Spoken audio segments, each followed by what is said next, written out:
በስመ አብ ወወልድ ወመንፈስ ቅዱስ አሐዱ አምላክ። ክቡር ስራ አስኪያጅ መልአከ እማዊ ቀሲስ ደረጀ ጅማ፣ የዱባይ ደብረ እመዊ ቅዱስ ሚካኤል ወቅድስት አርሴማ ቤተ ክርስቲያን አስተዳዳሪና የሀገረ ስብከቱ ዋና ስራ አስኪያጅ እንዲሁም የዚሁ ታላቅ ደብር አስተዳዳሪ ክቡር መርሲያ ያዘን ቆሞስ ዶክተር አባ ባማን፣ እንዲሁም የሀገረ ስብከቱ ምክትል ስራ አስኪያጅ ክቡር አባታችን ቆሞስ አባ ኃይለ ጊዮርጊስ፣ የርዕሰ አድባራት ወገዳማት ሰዓሊተ ምሕረት ቅድስት ቤተክርስቲያን አስተዳዳሪ፣ የሰበካ ጉባኤ መምሪያ ኃላፊ ክቡር መምህራችን መጋቤ ስብሐት መምህር ናሁሰናይ፣ የጀበላሊ መካነ ስብሐት ቅድስት ሥላሴ ወቅዱስ ሩፋኤል ቤተክርስቲያን አስተዳዳሪ ክቡር መምህራችን መልአከ ብርሃን መምህር ሄኖክ የፉጨራ ሐመረ ብርሃን ቅድስት ኪዳነ ምሕረት ቤተ ክርስቲያን አስተዳዳሪ፣ ሊቃውንተ ቤተ ክርስቲያን፣ መምህራን፣ ቀሳውስት፣ ዲያቆናት፣ በዛሬው ዕለት አሰረ ክህነት ተቀብላችሁ የቤተ ክርስቲያን ኃላፊነት ምንም እንኳን ሕፃናት ብትሆኑም በሕፃንነት ለቤተ ክርስቲያን አገልግሎት የተመረጣችሁ ሕፃናት፣ የሕፃናት ወላጆች፣ የካህናቱ ወላጆች፣ ቤተሰቦች እንዲሁም የክህነት ማዕድ የሆነችው ቤተ ክርስቲያን በዚህ ቦታ ላይ መጥታችሁ እንድትገለገሉ የፈቀደላችሁ ምዕመናንና ምዕመናት እንደምን አደራችሁ? እንደምን ሰነበታችሁ? እንደምን አረፈዳችሁ? እግዚአብሔር አምላካችን እግዚአብሔር አባታችን በቤቱ የሚያጽናናን በቤቱ የሚያሳድገን በቤቱ የወለደን የአባቶቻችን አምላክ አምላከ ቅዱሳን ዛሬም ዘወትርም የተመሰገነ ይሁን። እንግዲህ ዛሬው ዕለት የቤተ ክርስቲያን ልደት ነው ብለው ሊቃውንት ይናገራሉ። ቤተ ክርስቲያን የተወለደችው ዛሬ ነው በመንፈስ ቅዱስ። እስካሁን ድረስ በትምህርት ሰፊ የሆነ ትምህርት እየተሰጠ ባለቤቱ የዓለም ቤዛ መድኃኔዓለም ኢየሱስ ክርስቶስ የኢትዮጵያ ኦርቶዶክስ ተዋሕዶ ቤተ ክርስቲያን ስርዓቷም ሕጓም ክርስቶስ ነው። ከኔ ተማሩ ያለ የቃሉ ባለቤት መድኃኔዓለም ኢየሱስ ክርስቶስ ነው። ተማሩ ምኔ ዋይምሩ ከመ የዋሃነ ወትሑት ልቤ ወትረክቡ ዕረፍተ ለነፍስክሙ። እግዚአብሔር ከሰማየ ሰማያት የወረደው ከድንግል ማርያም የተወለደው ሰውን ወደ ቀደመ ርስቱ ለመመለስ ነው። ሰውን ወደ ቀደመ ቦታው ለማስገባት ነው። እንደዚያ ስለሆነ ግን ዝም ብሎ ቀጥታ ወደ ገነት ለማስገባት ብቻ አይደለም። በዚያ መካከል ላይ ብዙ የሚሰሩ ስራዎች ተሰርተዋል። በቤተ ክርስቲያን ላይ ብዙ ነገሮች ሁሉ ስንመለከት ልደቱም፣ ጥምቀቱም፣ ትንሣኤውም ሁሉም ነገሮች ቢኖሩም ወጣ ገባ ያለ መንፈሳዊና ስጋዊ ፍርሃትና መንፈሳዊ ጥባት ታየበት ነው። ዛሬ ግን መንፈስ ቅዱስ እግዚአብሔር ያስተማራቸውን እግዚአብሔር ወልድ ያስተማራቸውን ሐዋርያት 72 ቋንቋ እንዲገለጽላቸው አድርጎ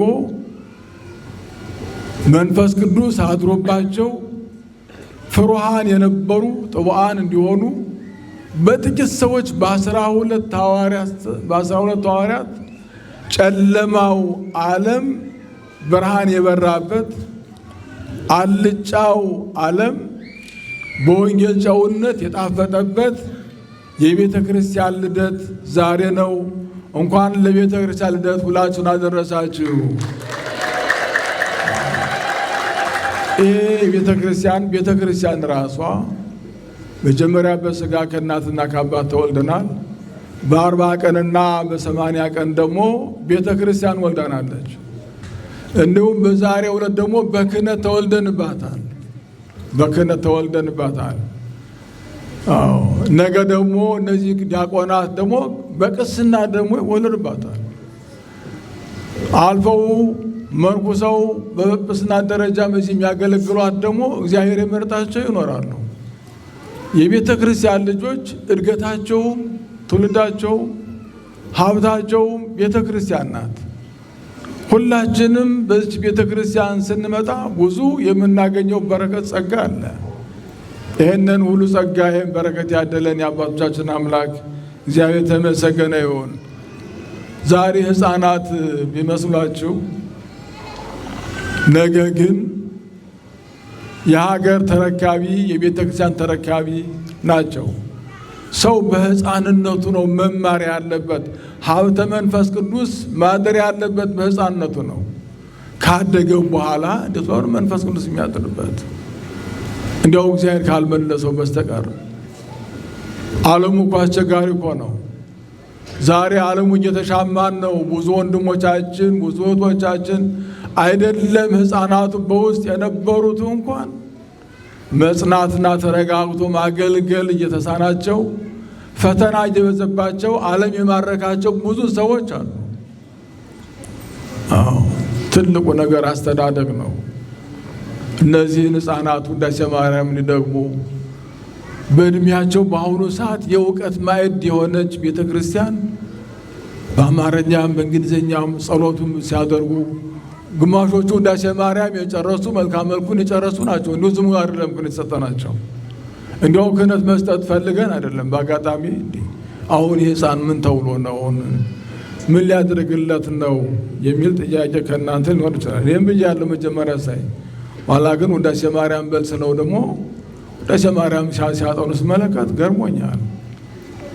እና በእውነት ይሄ እናንተ በስደት ዓለም የመጣችሁ እናትና አባቶች ለልጆቻችሁ ሐዋርያ ሆናችሁ ልጆቻችሁ መንፈሳውያን እንዲሆኑ ልጆቻችሁ የቤተ ክርስቲያን ልጆች እንዲሆኑ ሙዳየ ምጽዋት እንደምታስገቡት ገንዘብ ልጆቻችሁን ለቤተ ክርስቲያን አስራት በኩራት ስለሰጣችሁ መመስገን ይገባችኋል። በረከቱን ጸጋውን ያድላችሁ። በዚህ ቦታ ላይ የሚያገለግሉ ልጆች እንደዚሁ የዛሬ 2 ዓመት 3 ዓመት ይሆናል እንደዚሁ በሕፃንነት ተቀብለው ዛሬ በሰራይ ዲያቆኑ እያገለገሏት ይገኛሉ። ቤተ ክርስቲያን የመጣ ሁሉ በቅርብ ጊዜ ውስጥ ስለ ቤተ ክርስቲያን ስርዓትና ሕግ አጥንቶ ለሌላው አስተማሪ ነው የሚሆነው። ቤተ ክርስቲያን የመጣ ሁሉ ወደ ቤተ ክርስቲያን የቀረበ ሁሉ ሀብተ መንፈስ ቅዱስ ያድርበታል፣ በረከተ እግዚአብሔር ያድርበታል። ትንሽ የነበረው አስተዋይ ይሆናል። ከእድሜው በላይ ማሰብና መናገር የሚችለው የቤተ ክርስቲያን ልጅ ሲሆን ብቻ ነው። እና በእውነት የዛሬው ዕለት ትልቅ በዓል ነው። መንፈስ ቅዱስ የወረደበት ዕለት ነው። መንፈስ ቅዱስ በሰው ልጆች ሁሉ የተገለጸበት ዕለት ነው። ከሦስቱ አካላት አንዱ አካል መንፈስ ቅዱስ ምስጢር ያስተረጎመበት ዕለት ነው። የረቀቀውን የገለጸበት፣ የራቀውን ያቀረበበት፣ ምስጢር በምስጢር እንዲናገሩ ያደረገበት፣ የቤተ ክርስቲያን ምስጢር የተገለጸበት፣ ነገረ እግዚአብሔር ነገረ ድነት የዓለሙን ቋንቋ ብቻ ሳይሆን ነገረ እግዚአብሔር ነገረ ድህነት የተገለጸበት ሀብተ መንፈስ ቅዱስ ያደረባቸው የአባቶቻችን የበረከት ቀን ነው። የእኛም የበረከት ቀን ነውና ሁላችን ለዚህ ቀን ያደረሰን አምላክ እግዚአብሔር የተመሰገነ ይሁን። በረከቱን ጸጋውን ለሁላችን የሚያድለን።